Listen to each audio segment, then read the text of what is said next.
So Avio Aero has some amazing additive capabilities, very well established. I think some of the engineering that we have from a design practice perspective and the design of the catalyst engine and other parts that we've done in additive is tremendous.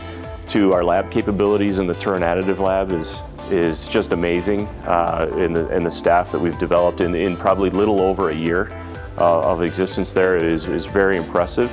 And then you translate that into our state-of-the-art production facilities in Camry, as well as what we're bringing online in Brindisi. And I think the outlook is just tremendous from how do we continue to grow our experience, and then how do we take those products that are in development and translate them into production, which is what we're working on right now.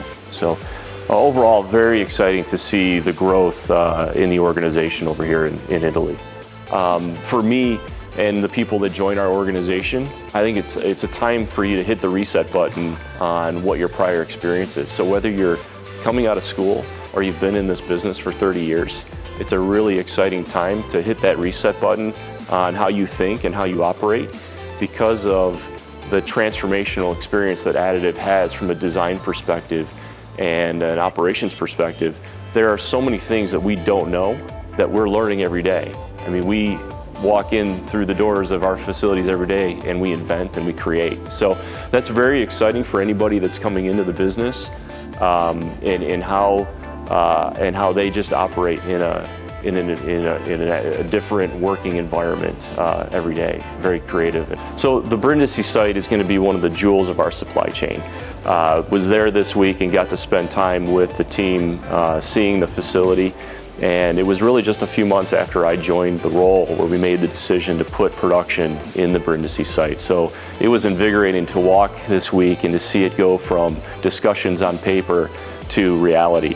And we're really in the final months of construction there.